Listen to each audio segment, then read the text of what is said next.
for the Connecticut chapter of 2021. We've got a great program for you today. Sam Haydock from BL Companies is going to be speaking about the current state of flux in the Connecticut environmental regulation world. There's a lot going on, and as I'm sure everyone here knows, Sam really knows his stuff and is able to distill it down to a level that even us brokers can understand. So that's going to be a really great presentation. And just to let everybody know, that part of the presentation will be recorded. So if you have any issues with that, now you know. After the educational component, he's going to have a Q&A session. So both during his presentation and afterward, if you have any questions, please put them in the chat box, and I will be able to bring them up to Sam and moderate those. Once the Q&A is done, he'll be leading a team-based game of brain teasers with a prize at the end. I got a bit of a sneak peek at them, and they are a lot of fun and pretty challenging. So we're gonna have a good time with those. And then finally, we're gonna wrap up the evening with a little bit of haves and wants and deal share type conversation. So before we start the program, I want to take a quick moment to thank our annual sponsors. Without you, we really wouldn't be able to do what we do. We wouldn't be able to put on our programming. And just want you to know that we are very grateful for your support. The companies, our annual sponsors are BL Companies, of course, Chelsea Groton, Community Investment Corporation, Cone Resnick, Dime Bank, Guilford Savings Bank, Ion Bank, JP McGuire, Newtown Savings Bank of Danbury, 10X, the Town of Brantford, and Wells Fargo. Thank you all very much for your support. If you're here, hello, it's great to see you. And we look forward to seeing a lot more of you during the year as it goes on. So now I'd like to introduce Sam. He has been, Sam's for more than 35 years of experience in environmental and land use consulting. He's a principal in the firm, the director of business development and consulting, and client care for the environmental division at BL Companies, and was previously director of Northeast Environmental Operations. He serves as program manager and senior project manager for complex environmental programs and projects. He also has extensive experience with environmental projects and industrial clients, developers, institutions, municipalities, municipal development entities, and state agencies. He's got a lot of experience. His technical background includes designing and managing site characterization studies for containment investigations, design and management of complex site remediation and brownfields, redevelopment projects, environmental permitting, groundwater exploration and development, water resource assessment, and land use impact evaluations. Sam, thank you very much for coming. Really looking forward to the program. Great, thank you, Gus. Let me share my screen here and get this going as a slideshow. Yeah, so thank you very much.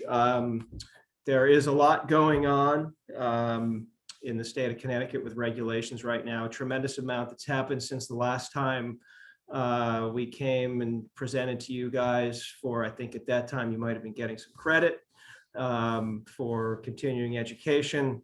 So what I want to try to do is walk through some of what's going on at a fairly high level. Try not to get too down into the weeds. Would encourage you to ask questions at any point along the way. Gus commented that I know a lot about this stuff, but I'd like to point out that Jeff Ryer, I think he wins the award as the commercial broker who's been to more environmental update webinars and programs than anybody else that I see on the screen here anyway. And so if I stumble on something, Jeff probably knows the answer. I will defer. The only other thing more on that. The only other thing I would add to what Gus said about my background is a big part of what I do is to try to keep deals happening, try to make deals go forward, resolve environmental issues for buyers, for sellers, identify them early on so they don't come up at the 11th hour, and hopefully keep properties moving, keep properties being bought and sold, keep properties being redeveloped. That's what we really try to do here. If you don't know BL, we are based in Connecticut. We have Hartford and Meriden. We have about 230 people in Connecticut. We also have now, I think, 17 offices around the country. And interestingly enough, and I guess we're blessed, we hired over 80 people last year in the middle of COVID. So industrial and e-commerce has been good to BL. We are environmental consultants, architects, engineers, and land surveyors, provide many different services under one roof. Environmental is a big part of that. But we also have transportation and infrastructure engineering, structural engineering, MEP engineering, survey, as I said, civil, as I said. All told, we're about 380 people right now, which is, I've been with BL for 21, 22 years, and we struggled around for the first, I'd say 20 years. We stayed right around the 250 mark, maybe dropped down to 150 during the 2008, 2009 recession. But the last couple of years, we've really seen some great growth. So again, we're blessed to be experiencing that. With regard to the regulations, like I said, there's a lot going on. And we have, so there's 5 different areas that I'll talk about. One is called Wave 2, recent revisions to our remediation standard regulations, also known as the RSRs. That's sort of the cookbook for what I do, what the cookbook that I follow to take sites through the investigation and remediation process. We have environmental use restrictions, formerly known as environmental land use restrictions. Now they've broken those into 2 different categories, and at the high level, they're just called EURs, or environmental use restrictions. Those changes are also effective as of February 16th. We have spill reporting regulations in progress. The big news, which has gotten you folks most excited, has been the move towards sunsetting the Transfer Act, and that is in progress, sort of. And we have the development of what will replace the Transfer Act, the release-based, and I wrote reporting there, but it's actually the release-based remediation regulations, and those are also in progress. So with respect to the RSRs and what is called the Wave 2 revisions, this has been a long time coming. The RSRs go back to 1997, which is when the state put in place the Licensed Environmental Professional Program. We didn't really have any revisions at all until 2013. Those were known as the Wave 1 revisions, and those were helpful. There was a lot of things in Wave 1 that have made it easier for us to close sites. So that they were welcome. So it's been 7, 8 years since Wave 1, and that DEEP has been working on Wave 2. There are admit somebody, and in doing that I moved the screen, but from a broad standpoint, the revisions have increased the available options to bring impacted properties into compliance. So that's helpful. It's given LEPs more options without having to get DEEP approval. At the same time, they have increased the level of protection to human health and the environment where warranted. And that is primarily related to volatile organic compounds in the environment, and the potential for vapors to get into buildings, and for occupants of buildings to be exposed to volatile vapors. There have been some significant changes for some of those compounds. Overall, there's a lot of positive revisions. We do have some concerns, and I will touch on both of those. Let me see, admitting somebody else. So some examples of some of the positive changes. They've given us the option to develop alternative groundwater protection criteria in certain portions of the state. So the shoreline and the Central Valley primarily, we now have the ability to propose an alternative groundwater protection criteria where the groundwater protection criteria still applies because it's a GA groundwater classification area, but where municipal water is available and people aren't actually drinking it.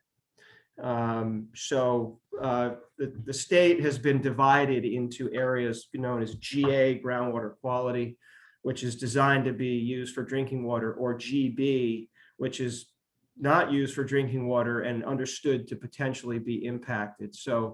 But we have a lot of areas of the state that are highly developed, but still regulated as GA. That drives the cost of remediation. So this gives us an option to develop a site-specific criteria in those areas. Haven't tried it yet. Again, these are all very new. They just went into effect February 16th. I don't know, how hard or easy this will be, but the option is now there. Similarly, we now have more options to develop alternative pollutant mobility criteria. Those are the levels of compounds that are allowed in soil that are going to have an impact on groundwater quality. We have introduced the concept of immobilization as a method for dealing with NAPL. NAPL refers to non-aqueous phase liquids, petroleum, number 6 heating oil, things that have been released into the ground that are present at high concentrations. You now have the ability to potentially immobilize them in place as opposed to having to completely remove them. That's a big deal because removing NAPL can be very expensive. We have the ability for some self-implementing engineering controls, so we don't need DEEP approval for every type of engineered control. We have similar self-implementing approval for designating sites impacted by widespread polluted fill. Do not need to get DEEP approval. That's a big deal. There's modifications to what is considered fill material that is exempt from the pollutant mobility criteria. It includes more things. We think that's good. There's also now pesticide exemptions.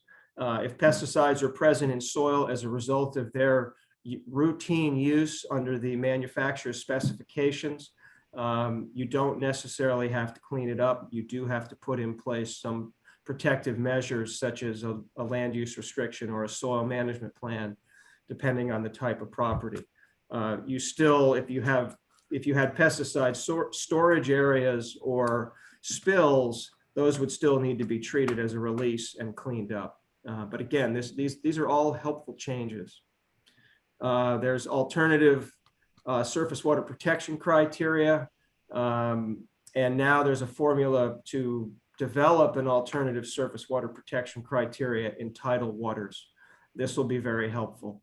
And then there are also modifications to the polluted fill exception. So these are all things that, from my standpoint, they increase the number of tools I have in my toolbox to take a site through closure and hopefully achieve compliance as cost effectively and quickly as possible.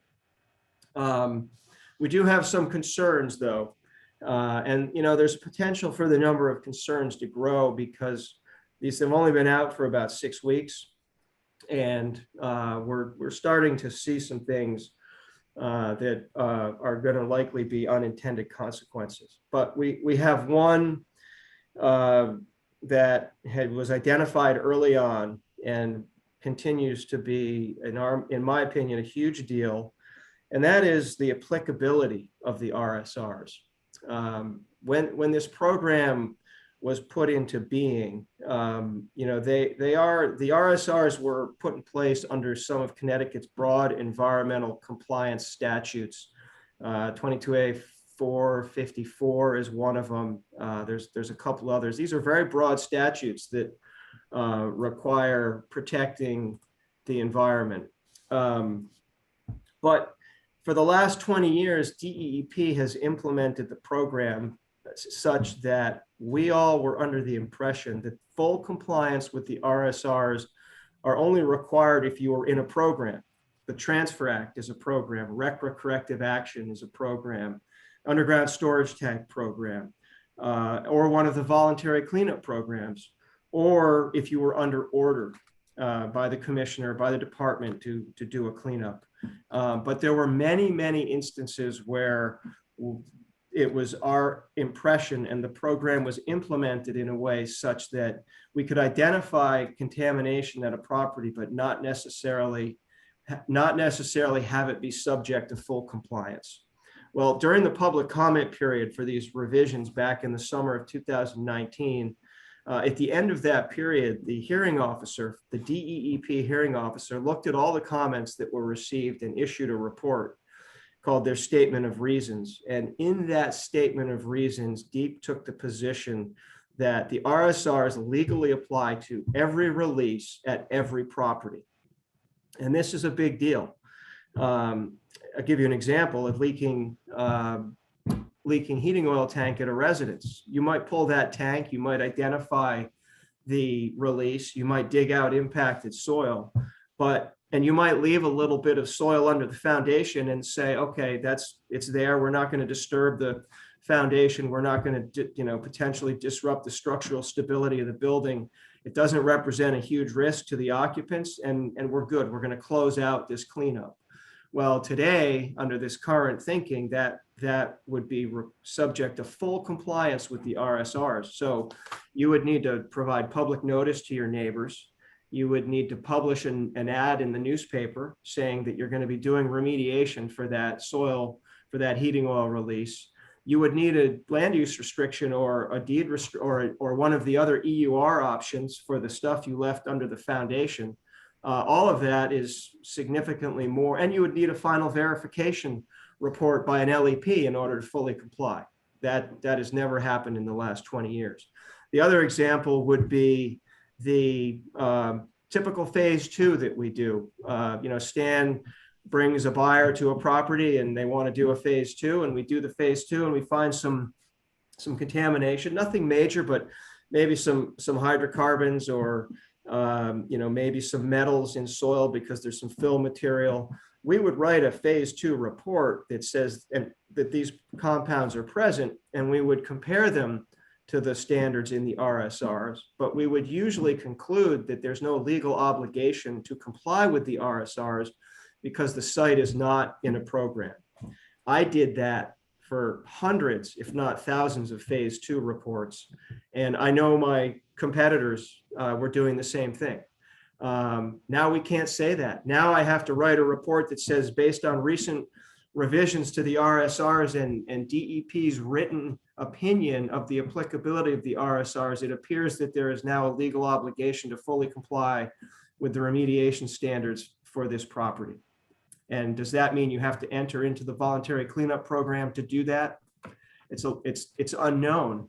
I'm also vice president of the Environmental Professionals Organization of Connecticut, and we've been very involved in reviewing these regulations. We have raised this issue with DEEP. We have met with Graham Stevens on numerous occasions, and we've actually put forth a 4-page white paper that we submitted to Graham to explain why this is a problem. And Graham initially agreed that this had to be addressed and that there needed to be clarification. It doesn't appear now that we're going to get that. Graham presented at a webinar for the Environmental Business Council last week, and I wasn't there, but I heard he said that the RSRs legally apply to every release at every property. And so, this is a concern for us. It's a departure from 20 years of precedent. I think it has the potential to cause a lot of additional costs where that might not have been the case in the past. There are some other concerns with the with the Wave 2 revisions. It appears that the reuse of polluted soil below RSR criteria may be a little bit more restrictive, potentially, especially on construction sites where you're digging a foundation or you're doing grading and you run across material. It appears that there may be notification and approval requirements that has the potential to increase cost and, more importantly, cause delays in the process. We're still seeking some clarification on that. There's also some lack of transition language between sites that are currently in the system and have gone, maybe they're at the 90-yard line or the 80-yard line in terms of achieving compliance. Do they now all of a sudden have to go back and potentially address things that were allowed under the old version, but not under the new version? There is some transition language in there, but there's lots of examples where it's not addressed. So we're still trying to figure out what that means. I mentioned the increased desire by DEEP to protect human health and the environment. So there are more stringent volatilization criteria. The volatilization criteria now apply to groundwater 30 feet below the surface. It used to be 15 feet. And in some cases, the numbers are significantly lower. That's particularly true for some of the degreasing solvents like trichloroethylene. But there are other chlorinated solvents where the numbers have actually gone up. You are allowed to continue to use the old criteria for a couple more years, depending on where you are in the process. So that may or may not be helpful, depending on where you are in the process. And then for surface water, they have what they call low dilution surface water scenarios, where you have groundwater discharging into a swamp or a wetland or an intermittent stream where there's not a lot of dilution available to dilute the pollutants. In that scenario, you have to meet instead of the surface water protection criteria, you have to meet the aquatic toxicity criteria that's published in the state's water quality standards. And now, in addition to that, you have to meet the lower of either the human health criteria or the aquatic tox criteria. And for some compounds like arsenic or trichloroethylene, the human health criteria is several orders of magnitude lower. So again, that's going to make cleanups harder and more costly.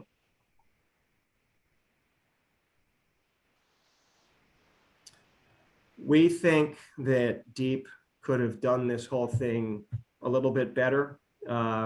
There were a lot of comments issued by LEPs in the regulated community that were ignored. And there are clarifications that could have been made that were not made. As a practitioner that has to, I'm licensed as an LEP, I'm a deputy of the state. I'm licensed to manage and investigation and remediation, and I have an obligation to protect human health and the environment. And to have regulations you called a little while ago. I'm sort of on a Zoom meeting now. But someone needs to mute. From this guy, you probably. I'm licensed. I have an obligation to protect human health and the environment, and to have regulations that aren't clear, or to ask me to ignore what the written position is that the state has taken with respect to how the regulations are meant to be implemented is not right. Graham Stevens has said, well, especially with the applicability issue, he said, that's what it says, but we're not necessarily going to make you put every site into a program. But if you read what the RSRs now say, that's what's required. And so again, asking us to do things that conflict with what the regulations say creates a lot of anxiety. There's a lot of LEPs out there who feel they might be putting their license at risk unless they do strict compliance with the RSRs for every release on every property. So, time will tell. Hopefully, again, the positive changes will outweigh the negatives. That's what we're hoping. I've got 4 other LEPs in my shop, and we're meeting weekly to go through these changes so we can understand exactly what they mean, both to our existing sites and to future sites. There's a lot in there to absorb and digest. Any questions on anything so far that I've covered? Yeah. So far, nothing in the chat, but please do, if you have a question, now's a good time to break in. I have one. Hi, Sam, Tom Hill. Hey, Tom. Thank you as always for training us. What about another public hearing that Joan Hartley and Senator Simons came together, or would that have to be on Zoom for the community to come out and express their questions? So there's a couple different things going on with respect to that. EPOC has currently set up a process and produced a form for the LEPs to put their questions in writing, submit them to EPOC. We will act as a clearinghouse and get all those questions to DEEP. We're hoping that we'll get some clarifications, maybe some minor revisions that come out of that. If that process doesn't work, then some of these issues may have to get elevated. I think it's a little too early to tell how necessary that is at this point. And in light of all the other things that are going on, we do need to pick our battles carefully. You only get so much time and so much attention span with our legislators. They're very busy. If you've ever spent any time around them, you know that they are dealing with 1,000 issues at a time, and they all have to be, from their standpoint, they're looking at them at a high level. So it's an option. I think you'll see as I go on and talk about some of the other changes and things that are happening that there are going to be opportunities, but whether it's looking forward to the changes that they're trying to make or whether it's looking backwards to changes that have already been made, time will tell. All right, may I also follow up that your red hair looks blazingly beautiful today? Where's that mute button? Damn. Sam, with this new law, how do you see it impacting the cost of doing the analysis and the remediation and the time? I see with the indecisive and the vague way the regulations are written, that it's going to add more time to the project. Would I be correct? Yeah, I'm going to hold my answer on that till we get through some of the other things, and then maybe the picture becomes more clear about some of the concerns that I'm having. I guess the answer is really the jury's out. If you listen to DEEP and you read their press releases, all of these changes that are being made are going, according to Katie and Commissioner Lehman, all of these changes are going to make cleanups happen faster, be more cost effective, and are going to bring developers flocking in from out of state to buy properties in Connecticut now. I'm not quite that optimistic. Is that because they passed the marijuana? Yeah, maybe. So moving on, environmental land use restrictions. We previously had just the environmental land use restriction, all of which required DEEP signatures and approval, a very lengthy process, and in some cases could take years to get in place depending on how many parties had interest in your property. Under the revisions, we have 2 categories now. We have the ELUR, which will remain pretty much as it was in terms of requiring DEEP sign off. And now we have a notice of activity and use limitation, which is for certain situations where you can have either DEEP or LEP sign off. And there's a number of situations where you can use the notice of activity and use limitation. If you're going to restrict residential use and the property is zoned industrial commercial, if your inaccessible soil is less than 10 times the standards, if your environmentally isolated soil is going to be less than 10 times the standards, certain pesticide scenarios, widespread polluted fill, and certain engineered controls are examples of where you can use the notice of activity and use limitation. One of the benefits is that the notice of activity and use limitation is a notice on the deed. It is not an interest in the land, so it does not require subordination agreements. And subordination agreements have been one of the biggest sticking points for ELURs in the past. So that I think is going to be helpful, but there are going to be fees associated with either one of the EURs. I don't think the actual fee schedule has been published yet, but eventually it's going to be $5,000 for an environmental land use restriction and $2,250 or $2,500. I'm not sure, one of those two for a null or a notice of activity and use limitation. There are also going to be hard deadlines.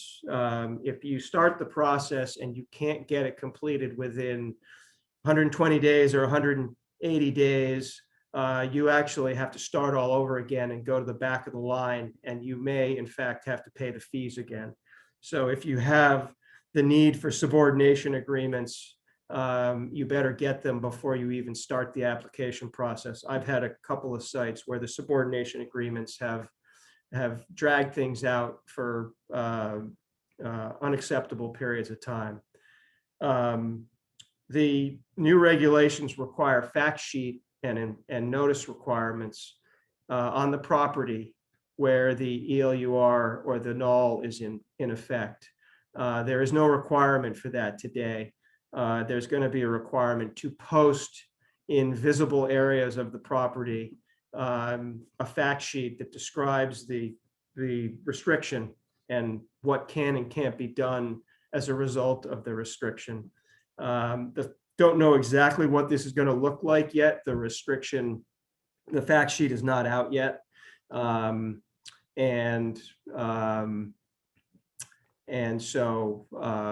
that's new. I also, going back to the wave too, I started to say that there were all these forms related to compliance with the RSRs that now all have to be changed because of the revisions, and they don't have any of them done yet. There's something on the order of 31 or 32 forms that have to be revised. And they should have, when I talked about opportunities missed, that was an opportunity missed. These forms should have been all revised and gone out for they should have been part of the public comment process, because, for instance, right now, if you wanted to apply for an environmental land use restriction, you can't, because you can't use the old form, and you can't use, and they don't have the new one yet. That is, that's something we're going to have to wait for. And we don't know what this fact sheet looks like yet. That is also something we're going to have to wait for. Lastly. Oh, sorry, Sam, we've got a question from the audience real quick. Yeah. So it seems these measures reduce Connecticut's competitiveness. How do these regulations compare to the surrounding states? Right now, Connecticut is still, the goal of the proposed remediation-based regulations is to sunset the Transfer Act and try to bring us more in line what surrounding states have to offer, or what surrounding states require for environmental compliance. But right now, we're still operating under the Transfer Act. We're still operating under the RSRs. And, one of the things that is the biggest problem with our program is that they require you to prove the negative. You have to prove that your site is not contaminated. And that is, when we talk about the Transfer Act being broken, one of the biggest problems with the Transfer Act is the amount of investigation that is required to prove that your property is not contaminated. That still exists right now. That has not gone away, and it won't go away until the new regulations come into play.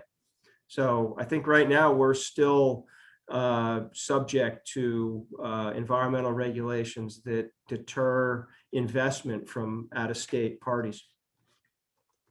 The last thing I'll say on the EURs is that DEEP they started just prior to COVID enforcing the restrictions that are imposed by the ELUR.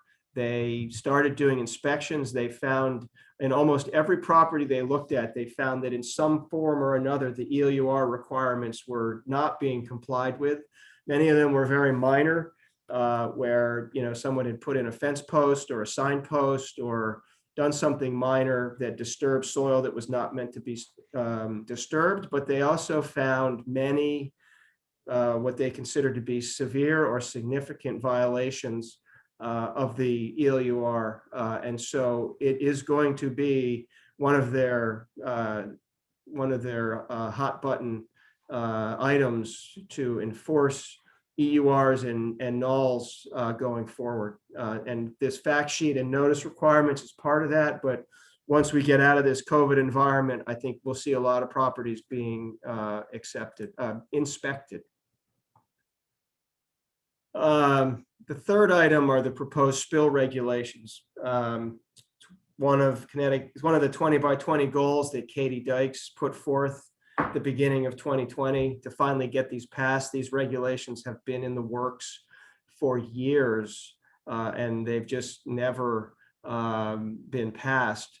Right now, we have regulations or requirements in place where any amount of any quantity of a regulated substance is considered a spill. You could spill a thimble full of gasoline, and technically it's a spill that requires reporting to DEEP. So the goal is to develop some categories and develop some additional criteria to try to control the number of spills that get reported to DEEP, but still be protective of human health and the environment, and certainly capture the worst spills and maybe let some of the ones that don't really have any impact to the environment go. So there will be different categories. Category 1 is any quantity of specific types of releases to a waterway, from an underground storage tank, PCBs, solvents, pesticides, things like that. Category 2, spills of 5 gallons or less if cleaned within 1 hour. They don't have to be reported. And then category 3, 1.5 gallons of liquid or 10 pounds of solid, if not oil or petroleum, if cleaned within 1 hour, may be exempt from reporting. There's a bunch of other exemptions, permitted releases, agricultural activity, parking lot runoff. There will be a 2-phase reporting process with an initial report to the response, and then subsequent action that may be required to mitigate the release. These are pretty different than what was proposed in 2009, but here we are 11 years later. We still don't have updated modern spill reporting regulations. If you want to know about it in more detail, DEEP has this flow chart, which you can only see part of, that create exemptions. This puts all the exemptions into a flow chart and sort of creates a pathway for whether you have to report or whether you can avoid reporting. So those are now available for public comment. Like Wave 2 and like the EUR revisions, they have to go through a required statutory public comment period. You can go to the DEP website. You can find a link to the proposed regulations, and you can find information on how you report or how you submit public comments. And there will be a public hearing, which I want to believe is sometime in May. I can track that down if anyone's interested and get that information out to you folks. That would be very helpful. Thank you. Yeah. And Sam, just to piggyback off the question from before, the questioner wasn't talking so much about the Transfer Act, but just the clearing of environmental contamination in Connecticut versus other states around us. Are the levels we have to clean up to significantly higher, more stringent? What are your thoughts? It varies. We have, under the existing regulations, the RSRs do create different options for different scenarios. If it's property is residential use versus industrial commercial, there's different criteria, with the industrial commercial being higher. If a property is in a GA groundwater class, it's more stringent. If you're in a GB groundwater class, some of the standards don't apply at all. Connecticut the DEP will tell you that those options are what is considered to be a risk-based, is risk-based. But it really isn't. And what is lacking in Connecticut is the ability to do a true risk assessment by a qualified professional to determine whether the presence of contamination has a complete exposure pathway or not. And if there's no complete exposure pathway whereby people could become in contact with the contaminants, then you can leave it in place. We have been asking for a risk-based cleanup program for 20 plus years.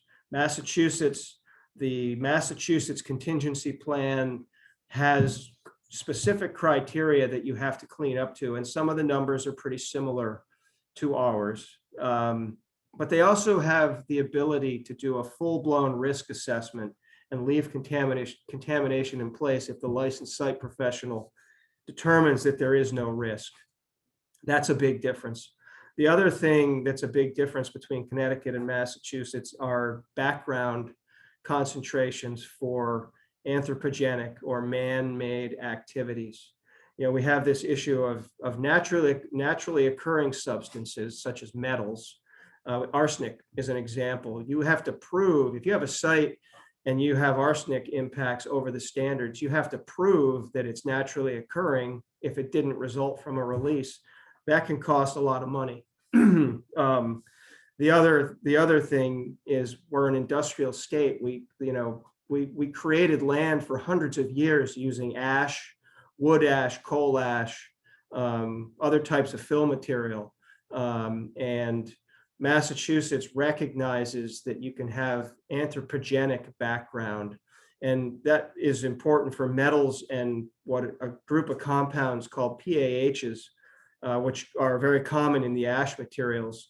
So Massachusetts has much higher numbers for background for the PAHs that allows them to stay in place, whereas in Connecticut, we have extremely low numbers. Benzoate pyrene is one of the PAHs, and it is a carcinogen, but we regulate it to an extremely low level at any type of site. And in many cases, it's been there for 100 years, had nothing to do with the activity on the property. It's there because somebody created the land. And if somebody takes that property through the Transfer Act, they have to deal with that. So that's a problem. So the last thing I want to talk about is this attempt to transition or sunset the Transfer Act. And that's by creating this release-based remediation program. So we have a new Public Act 20-09 that went into effect October 2nd of last year. It has two components to it. Sections 1 through 14 deal with some modifications to the Transfer Act. They modify the definition of a transfer, definition of an establishment, and then sections 15 through 23 are put in place the framework, the statutory authority to develop a new set of regulations which will be known as the release-based remediation program. So this has been in the works for quite some time. It's failed on more than one occasion to sunset the Transfer Act, 2008, 2011. In 2019, Public Act 1975 was passed, and it had a couple of revisions to the Transfer Act, exempting hazardous building materials and certain types of clean out or shutdown activities from triggering the Transfer Act, which those are good revisions. Those help. You know, if you shut down a facility and you cleaned it out, you had a one-time generation of hazardous waste, and that's the only time you ever generated hazardous waste, you don't belong in the Transfer Act. So that's helpful. It also created a work group to continue to to make other revisions to the Transfer Act. There were a lot of revisions that people wanted under Public Act 1975 that didn't happen, but they put the line item in there to create work groups to continue that process. So that work group started meeting in 2020 and made additional revisions to the Transfer Act. Again, most of which are helpful.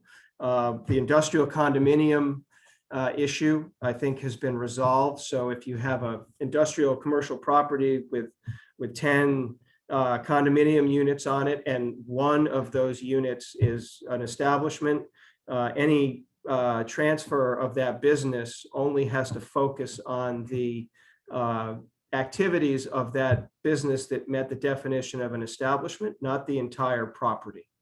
Multi-tenant properties, the shopping center with the dry cleaner, same concept. If you sell the dry cleaner, you have to investigate the dry cleaner and any portions of the property used by the dry cleaner, but not the entire property. These are helpful revisions. There were some other changes in wording and definition and things like that. It excludes transfer of stock or ownership less than 50%. Former cutoff was 40%. Removed where the universal waste exception is written into the regulations. Excludes the change in name of an LLC.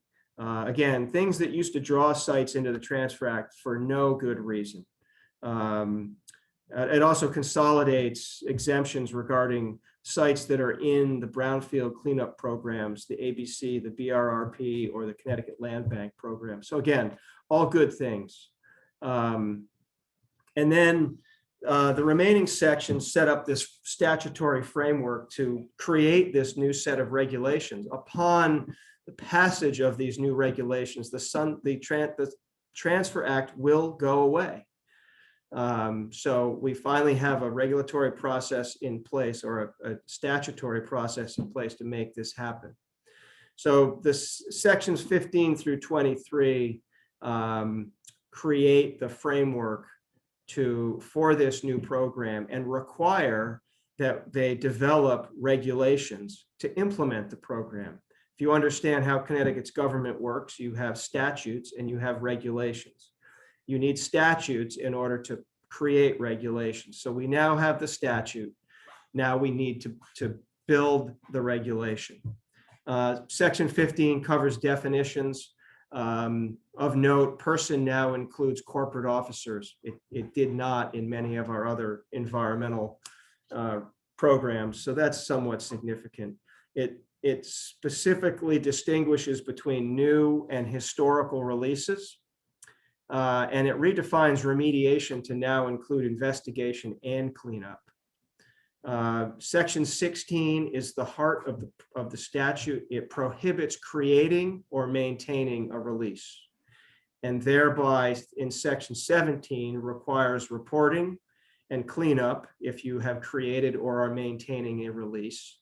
It requires the development of a uniform standard for cleanup. We may end up with standards that don't look anything like what we have today. The RSRs could go away through this process. We just don't know yet. And it also requires sites in existing programs to complete those obligations. That's important. We have 4,000 sites subject to in the Transfer Act program right now that have entered into the program and have not yet had a final verification. Those Transfer Act sites need to complete those obligations. This new program won't allow that to go away. Section 18, enforcement and penalties, of course, they have to have that teeth. They have to have teeth in the statute. Section 19 is the requirement to establish the regulations that include reporting requirements, remediation standards, standards for verifications and audits, hopefully tiering of different classifications and categories of releases based on their severity. Hopefully it will allow for risk assessment, like I talked about in Massachusetts. Fees for going through the program, of course, they got to collect money. And the process, working group and stakeholder outreach, and I'll talk more about that in a minute. Section 20 is audits. Section 21 is liability relief. I'm not sure what's in 22, and 23 is just other authority. Those really don't impact the things that I'm concerned about. So, you know, this is a huge shift. When this program is in place, it will apply to all properties, not to properties that meet the definition of an establishment or properties that trigger an obligation because they were bought or sold. One of the biggest complaints about the Transfer Act is that it's, you know, it doesn't apply to all properties. You can have the contaminated disaster down the street that's never been bought or sold, and it's sitting there contaminating the well field or the neighbor's property. Whereas, you know, the other properties, because of, you know, some past generation or some minor activity, get drawn into the program when they shouldn't really be. So this will apply to all properties. It's going to be looking forward. So if you have a report in the file cabinet that shows you did investigation years ago and there's contamination on your property, they're not going to go hunting for those. You're not going to have an obligation to pull that report out and say, oh, I've got a report now. The regs won't apply to the entire site. They are release based. So if you find a release, if you detect a release, then you have an obligation to move forward, find it, report it, investigate it, remediate it as needed under the new program. There will be tiers for minor versus severe. And you know what the different tiers are going to look like and what the activities are in each tier that are required is still an unknown. Areas of concern are going to go away. I talked about before this process of having to prove the negative. In Connecticut, when you do a phase 1, the ASTM standard requires that you identify recognized environmental conditions as defined by ASTM. Well, Connecticut always went one step further, and they defined through their site characterization guidance document areas of concern. And you know, people from out of state were always amazed that, you know, you have your traditional recs, but then you have these areas of concern, which are you have to investigate as part of the process, which in other states no one would even look at. So AOCs will go away. We'll have recognized environmental concerns or conditions, and we're going to have release areas. Hopefully the site characterization guidance document will become irrelevant, and we will no longer be required to prove the negative. And I think that's where the biggest potential change lies. But we still don't know what the new regulations are going to look like. There's a lot of heavy lifting to be done to define all of these different things: reportable concentrations, reportable quantities, tiers and timeframes, self-implementing risk-based alternatives, overlap with other programs and statutes. This is going to take some time, at least 2 years, maybe longer.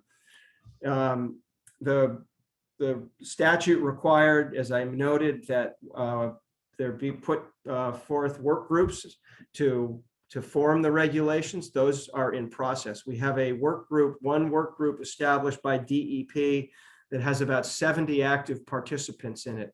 LEPs, environmental attorneys, real estate professionals, environmental protection and advocacy groups.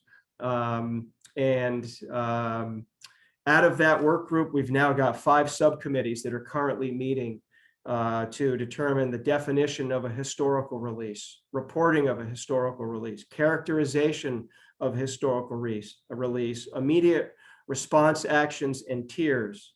Those 5 subcommittees are tasked with producing white papers by June 11th. DEEP will then take that information and they will sort through it. And more than likely, the outcome of that effort will result in another group of 3 or 4 subcommittees to take things to the next level. But a lot of work still has to be done. As I said before, the Transfer Act still applies to deals and sites until it doesn't. Until these new regulations pass, the Transfer Act applies. If you sell an establishment today, tomorrow, next month, next year, you're likely still going to have to go through the Act. If you have a site that's already in the Act, it's got to complete its obligations. As I noted before, the RSR and EUR revisions are final. The spill reporting regs are pending. We have this applicability issue with the RSRs that they now apply to every release at every property. That's likely not going to go away until this new set of regulations is final. I just don't think DEEP is going to issue a clarification. I think they're just going to leave it murky, unfortunately. So what does all this mean for the impact on deal flow and the impact on due diligence over the next couple of years? I'm already getting calls from out-of-state folks saying, hey, I hear the Transfer Act's gone away. Tell me what that means. Unfortunately, it hasn't. And how all of this stuff is going to play out, how these new revisions are going to play out, what the spill reporting regs are going to look like, and what it's going to mean to cleaning up and investigating properties over the next year and a half. It's going to be confusing. There's lack of clarity. My job as a consultant should be able to tell you what our regulations mean, what you have to do and when. Right now, there's a lot of confusion out there as to whether we can really definitively state that. And I think as we move closer to the transition to the new regs, there's potential that deal flow will stop. If you own an establishment and you've heard that the new regs are 6 months away, you're not going to put it on the market. You're going to wait. And hopefully that 6 months doesn't become a year and then a year and a half and then 2 years. So I'm concerned about that. I think that happened back in the 90s when they came out with the RSRs. People stopped putting properties on the market. They were waiting to see what the new regulations were going to look like. The other thing that's really going to be intriguing to see what happens is with the new regulations, what happens in the marketplace versus what the regulations mean. The regulations, the release-based regulations, as I said, will only apply to a release, not necessarily the whole site. But if you're a buyer, don't you still want to have the whole property investigated? So from that standpoint, the marketplace is still going to dictate how a lot of this stuff plays out. So I think that's what I had. It's a lot of material. Hopefully I didn't put you all to sleep. The goal of DEEP, as they say, is to make cleanups quicker, more cost-effective, and attract buyers into the state, make the state more competitive for economic development. I have a lot of concerns. While there's a lot of things that may be helpful here, I have a lot of concerns that we're going to have a lot of unintended consequences over the next couple of years. And if these new regs get rushed through without thinking through all this stuff, that list of unintended consequences could grow even greater. So with that, it's just I've gone past my time limit. I told Gus I wasn't going to talk for more than 30 minutes, but that rarely happens. I will open it up for a couple more questions. Yeah, that's great, Sam. To start it off, we do have a question from the audience. Just to clarify, do you anticipate that we won't have any new regulations for between 1 and 2 years at least? I think it's going to be, so I think when we were in the work groups last year, Katie had a goal of the new regulations being in place by July 1, 2022. What's the significance of that date?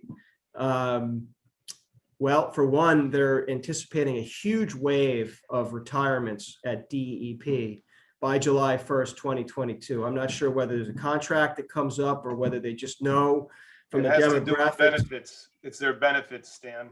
Yeah. SNM. If they don't do it, then they lose in the increases in their retirements. Yeah. And so I think she was hoping to have them in place before that. I think Graham Stevens had been sort of saying 1 to 2 years all along. I heard him say recently that we're not going to pass them until we get them right, whatever that means. So, this effort has failed twice in the past. There's a lot of things to work through. Our work groups, we've been meeting now, I think we're on the 7th or 8th week of these subcommittees meeting to try on those 5 categories, and we spin our wheels. There's, and partly because we're working in silos, there's all these issues that are left to the other groups, but we need to know what they're doing in order to know how it affects what we want the regulations to look like. So,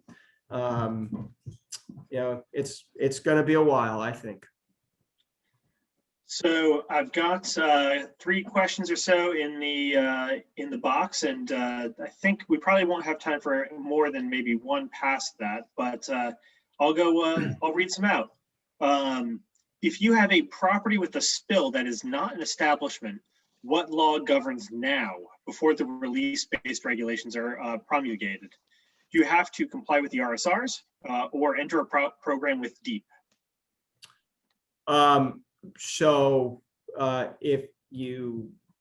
We do have spill regulations, but they are very outdated. A spill is a release is defined, or a spill is defined as spilling, emptying, pouring, filling, discharging. It goes on and on, all in the present tense as an active event of a regulated compound or substance in any amount. And so there are spill regulations that require you to report. The spill division at DEEP usually cares about making sure the release has stopped. So you'll see thousands of spill reports every year in Connecticut, and usually it indicates that the spill report is closed. All that means is that the spill division has determined that the release has been terminated and there's no threat to waterways or no ongoing discharge. Does not mean that there isn't a impact to soil or groundwater or land and waters of the state that has to be further investigated and remediated. And if you are not subject to the Transfer Act or any of the other existing programs, I do believe you're captured under 22A 454 or 22A 455, maybe. There's 2 broad environmental protection statutes in the state of Connecticut that prohibit the presence of contamination. The difference is that for the last 20 years, DEEP has implemented the RSRs with the understanding that you only have to legally achieve compliance with all aspects of the RSRs if you're in a program. And now they're saying from February 16th, 2021 going forward, they're saying that's not the case. Gotcha. So if you don't mind, we're running up against the clock, but real quick, have the new rules created a new affirmative disclosure requirements for sellers on commercial or residential? I'm not an attorney, but I don't think so. I don't think there's any change on disclosure requirements. Okay. And then finally, do you anticipate any change to the Transfer Act where a property is deemed a Transfer Act property despite having clean soil?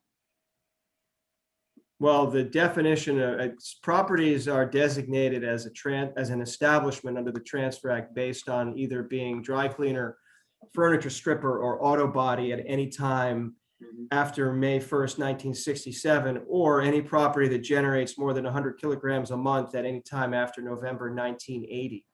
So you become an establishment based on one of those activities.